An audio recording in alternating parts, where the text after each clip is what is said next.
में आप सभी का स्वागत है। तो फ्रेंड्स, आज की इस वीडियो में हम लोग एक और बायोलॉजिकल मॉडल के बारे में बात करेंगे।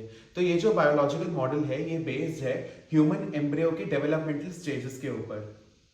ह्यूमन एम्ब्रियो जो है और जो ह्यूमन फीटस की जो डेवलपमेंटल स्टेजेस हैं उनको डेवलपमेंटल बायोलॉजी में बहुत अच्छे से स्टडी किया जाता है and it is quite of an interesting topic.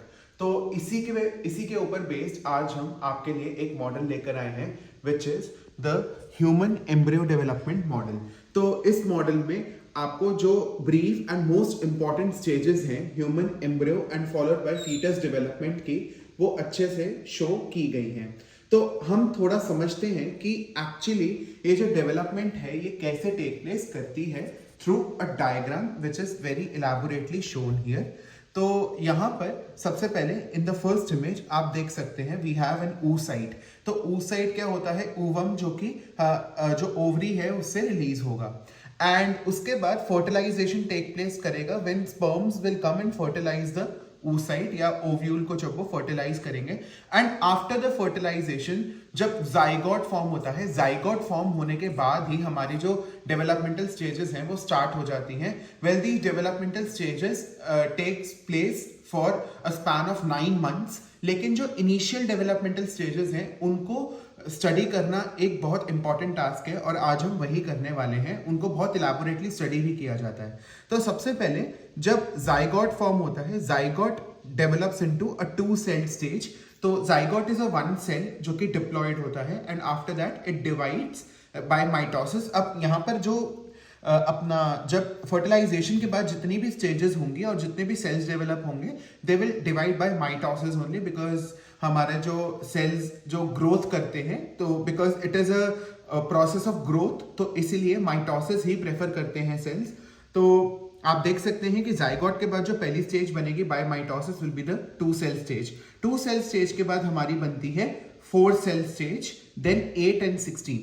तो ये जो 2 से लेकर 16 सेल तक की स्टेज है ये this all occurs during by mitosis and ये वाली जो 16 सेल स्टेज होती है इसको मोरुला बोला जाता है। अब ये जो मोरुला के सेल्स हैं it further divides by mitosis and it forms something called a blastula and blastula develops a blastocyst. तो आप देख सकते हैं मोरुला के बाद जो ब्लास्टोसिस्ट डेवलप हुआ है वो एक्चुअली ऐसे कुछ स्ट्रक्चर में दिखता है जिसमें हमें आउटर ट्रोफोब्लास्ट के सेल्स दिखते हैं, इनर ब्लास्टोसील दिखता है और इनर सेल मास दिखता है। So all the stages takes around 2 weeks and उसके बाद हमारा जो ये जो ब्लास्टोसिस्ट है ये एक्चुअली इम्प्लांट हो जाता है in the endometrium lining of the uterus.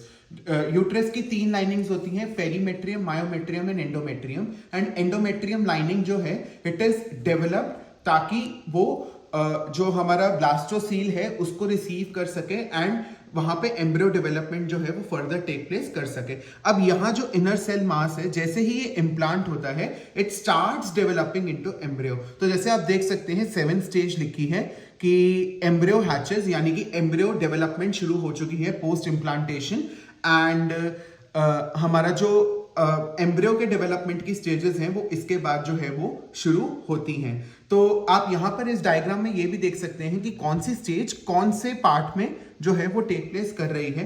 The stages till step number 5 take place in the fallopian tube and fallopian tube के बाद ये जो ब्लास्टोसिस्ट वाली स्टेज है it comes into the uterus and ये यहाँ पर आकर ऐसे in the lining of the endometrium आकर हमारा इम्प्लांट हो जाएगा। अब हम इसको मॉडल में देखते हैं। तो मॉडल में आप देख सकते हो हमारे पास पहला जो है वो जाइगोट है जो कि फर्टिलाइज्ड ओव्यूल भी जिसको कहा जाता है, फर्टिलाइज्ड oocyte भी जिसको कहा जाता है। तो फर्टिलाइज होने के बाद it develops into 2-cell stage and 2-cell stage के बाद develops into 8-cell stage. 8-cell stage के बाद 16-cell स्टेज आती है which is also called the morula and further morula ultimately will develop into the blastocyst only and blastocyst जो है वो implant हो जाएगा हमारा जो फीमेल की एंडोमेट्रियम लाइनिंग के अंदर एंड उसके बाद जो एम्ब्रियोनिक डेवलपमेंट की स्टेजेस हैं वो स्टार्ट हो जाएंगी। तो बाय द 2nd वीक जो इम्प्लांटेशन है वो हो जाता है और इम्प्लांटेशन के बाद जो ICM है, ये जो आप नीचे सेल्स का मास देख सकते हो it is called the inner cell mass और ये जो खाली जगह है इसके अंदर it is called the blastocoel. तो द इनर सेल मास जो होता है it develops into the embryo and उसके बाद जो है फर्दर हमारे एम्ब्रियो की जो डेवलपमेंट है वो टेक प्लेस करती है। And by this time only the placenta in the uterus also develops. Placenta जो होता है वो न्यूट्रिशन प्रोवाइड करता है डेवलपिंग एम्ब्रियो या फीटस को, एंड फर्दर वो गैशियस एक्सचेंज में भी हेल्प आउट करता है, यानी कार्बन डाइऑक्साइड को बाहर फेंकना एंड ऑक्सीजन को अंदर लाना। सो ये सारे जो फीचर्स हैं ये प्लासेंटा के होते हैं और वो इसमें हेल्प करता है। अब जब थर्ड वीक होता है तो थर्ड वीक में there is a process called gastrulation which starts. तो गैस्ट्रुलेशन का मतलब होता है कि जो एम्ब्रियो है उस पर जर्माइनल लेयर्स की फॉर्मेशन शुरू हो जाती है। तो हमारे पास 3 जर्माइनल लेयर्स होती हैं। हमारे पास जो 3 जर्माइनल लेयर्स होती हैं वो होती हैं एंडोडर्म, मेसोडर्म एंड एक्टोडर्म। तो ectoderm being the outer one, mesoderm the middle and endoderm the inner one. तो ये 3 लेयर्स डेवलप होती हैं। एंड यहाँ पे आप 4th वीक जो है वो वाला देख सकते हो, ये 2nd वीक का है। मतलब 2nd वीक में हमारे पास जो है जर्माइनल लेयर्स डेवलप हो रही हैं and it is developing, and ये इसका साइज थोड़ा सा इंक्रीज होता जा रहा है। एंड जैसे ही हम 4th वीक के राउंड पहुंचते हैं तो 4th वीक के राउंड आपको दिखेगा, अगर if you observe it in the real and also in the diagrams, कि वहां पर होता है कि हार्ट डेवलप्स, यानी कि आपको हार्ट बीट सुनाई देगी एट दिस टाइम। मतलब बहुत ज्यादा, मतलब it's at the growing stage, तो हार्ट डेवलप होना शुरू हो जाता है। एंड आर्म्स जो है वो भी उनके बड्स आ जाते हैं, तो आर्म बड्स जिनको कहते हैं, तो arm buds and heart starts developing at this time. And इसके बाद जब हम 5th और 6th वीक के ट्रांजिशन में जाते हैं तो बाय द 5th वीक जो फीटस है वो सी शेप अटेन कर लेता है। जैसे आप देख सकते हैं सी शेप जो इसकी कैरेक्टरिस्टिक शेप होती है वो अटेन कर लेता है। एंड उसके बाद इंटरनल ऑर्गन्स की जो डेवलपमेंट है वो शुरू हो जाती है, जैसे लिवर हो गया, pancreas, spleen, gall bladder etcetera. ये सारे जो हमारे इंटरनल ऑर्गन्स हैं वो डेवलप होने जो है फीटस में शुरू हो जाते हैं। अब जब हम 8th या 7th वीक तक जाते हैं, 7th और 8th वीक के ट्रांजिशन में, तो साइज जो होता है फीटस का वो 13 mm तक हो जाता है, 13 mm साइज। एंड इस 13 mm साइज में लिम्फेटिक सिस्टम्स एंड लंग्स ये सब डेवलप हो जाते हैं। एंड 8th वीक यानी कि 1 month prior to the first trimester जो साइज है फीटस का, it is around 20 mm। And 20 mm के साइज में हमारे पास हेयर फॉलिकल्स एंड आपको शॉर्ट आर्म्स दिखेंगी जो फीटस की डेवलप हो चुके होंगे। Now actually we know that this whole process fetus जो फुली डेवलप हो जाता है इट टेक्स अराउंड 9 months, या इसको 3 ट्राइमेस्टर्स लगते हैं। और जो हमारा नेक्स्ट ट्राइमेस्टर होता है यानी विद इन द हम कहते हैं जैसे 6th मंथ तक, तो 6th मंथ तक की जो डेवलपमेंटल स्टेजेस होती हैं वो डिफरेंट होती हैं।